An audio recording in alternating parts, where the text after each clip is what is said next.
Tere, hea BankUpi kasutaja. Minu nimi Marek ja olen BankUp Eesti ärijuht.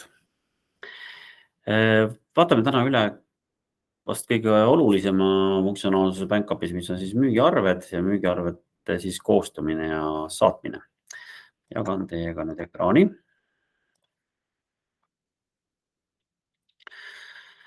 Nii, kõigepealt siis BankUpi siis töölaud ja liigume siit siis müügiarvete peale.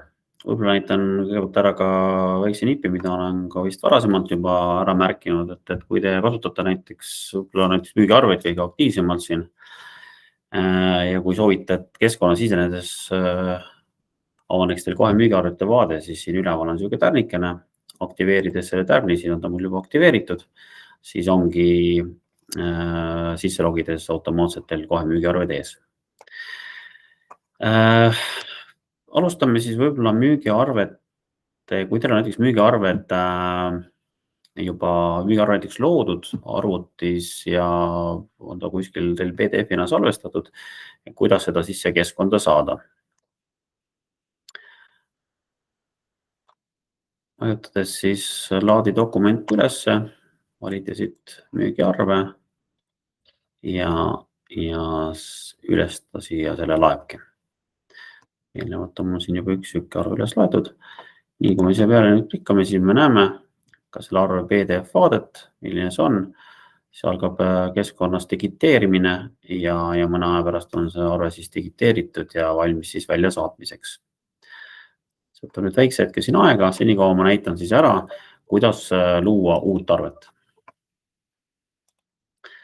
Nii, vajutame siis loo uus arve. Siis avaneb siis arve koostamise siis vaade. Siin on siis näha arve dokumendi kuupäev ja maksetähtaeg. Maksetähtaega saate siin siis vastavalt siis, kuidas teil kliendi kokkulepe on, saate siin siis seda muuta. Eelnevalt saab ka arve tähtaja siis, maksetähtaja siis ka seadet all paika panna, siis kui panete näiteks 7 päeva, 14 päeva või 21 päeva või enam, siis see on vaikimisi teil juba siis kõigil arvetel. Aga kui tuleb mõni klient, kellele kas ei ole nii suurt või vastupidi on suuremat maksetähtaega vaja, siis siit saate siis seda siis vastavalt ära märkida. Edasi siis liigume klientide juurde. Kui teil on juba kliendibaas siia loodud, siis saate siis kliendibaasist selle kliendi valida, aga näitan ka kiirelt ära, et kui klienti juhuslikult siin ei ole, siis saate ka kliendi kiiresti luua. Seda saab ka luua siis klientide tarnijatelt juba eelnevalt, aga juhul kui ei ole klienti, liigute siia alla, avaneb täpselt samasugune aken nagu siis klientide tarnijate alt. Siin on siis kliendi selline, võiks öelda siis nagu kaart, mis tuleb siis ära täita. Aga kindlasti ma ei soovita seda kõik siin käsitsi täita, vaid alustada sellest ülemisest kastikesest, kus on see suurendusklaas siin, kuna selle otsingu taga on siis äriregistri liides, mis siis võtab äriregistrist otse olulised andmed juba siia selle kaardi peale. Näiteks avaliku sektori puhul, mis on väga oluline, on arvekanal, mis on siis kindlasti teie arvekanal, et see siia külge tuleks. Muidu võib juhtuda see, et teil see arve lihtsalt ei lähe välja. Otsime siit, toome lihtsalt mingi näite, võtame siit näiteks Tallinnaga seondub, nüüd paneme linna, siis ta annab kõik linnaga seondub, aga kui soovid juba täpsemalt asutus, siis peate lihtsalt rohkem siin seda nime välja trükkima, siin näiteks Tallinna linnaarhiiv, klikkides siia peale, on juba olulisemad andmed olemas siin ja siit saate veel andmeid veel lisada, kui on vaja siin, ma ei tea, kas kontaktisiku nime või telefoninumbrit ja meiliaadress, neid saate kõik lisada ja siis juba liigute alla ja siis siit alt siis juba salvestate selle.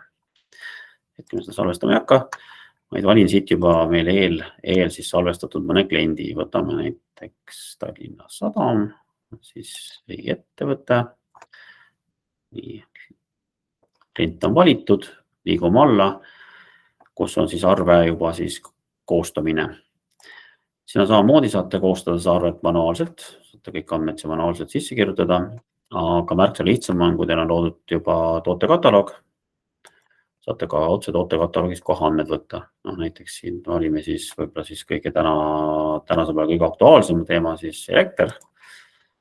Olime selle elektri, lisatoode ja koheselt on teil siis kõik see tootekirjeldus siin olemas. Siit saate muidugi siis veel muuta siis vastavalt siis koguseid, ka käibemaksu, kui juhuslikult kliendile, kellele teete, on siis kas käibemaks väiksem või puudub üldse, siis saate siis vastavalt selle valida. Nüüd, kui on kõik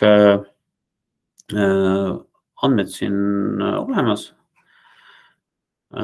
kui on vaja rohkem ridu, siit saate jälle lisa uus rida ja saate neid siia rohkem, et tegelikult panemegi siin ühe rea veel, siis on hea näide olemas. Näiteks võtame siit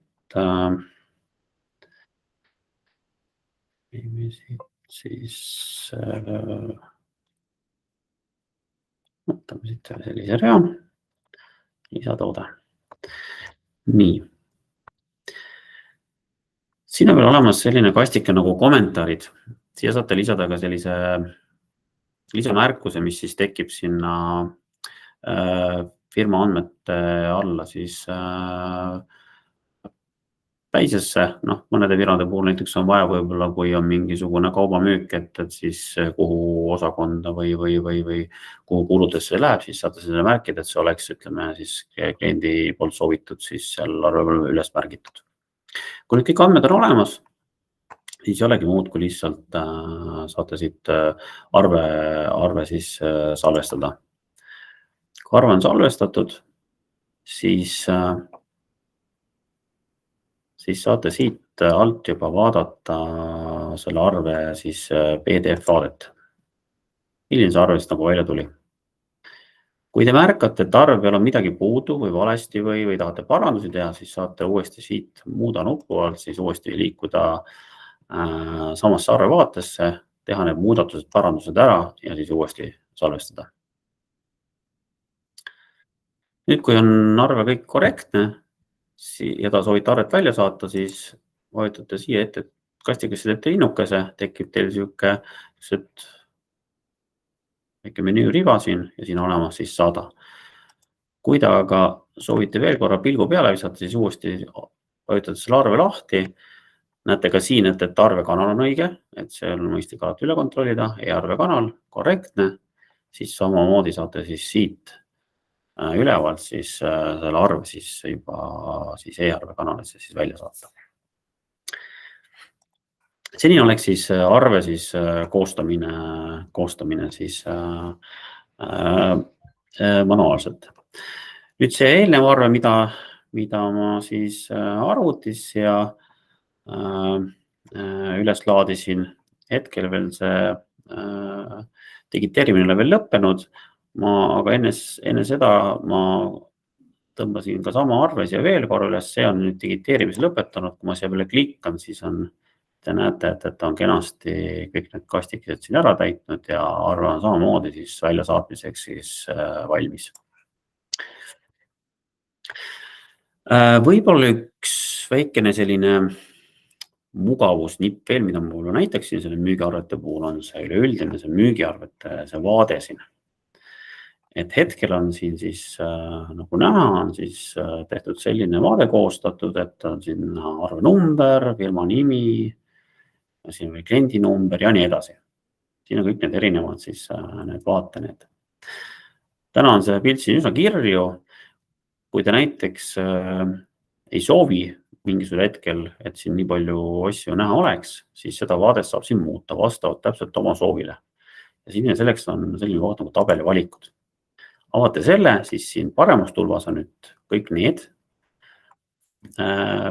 vaatepunktid, mis on siis teil hetkel seal näha ja siin on siis need, mida siis saate sinna lisada. Ja lisamine ja siis äravõtmine käib väga lihtsalt, näiteks lisamise näiteks valuuta, likkate selle siia peale ja siin ta olemas ongi.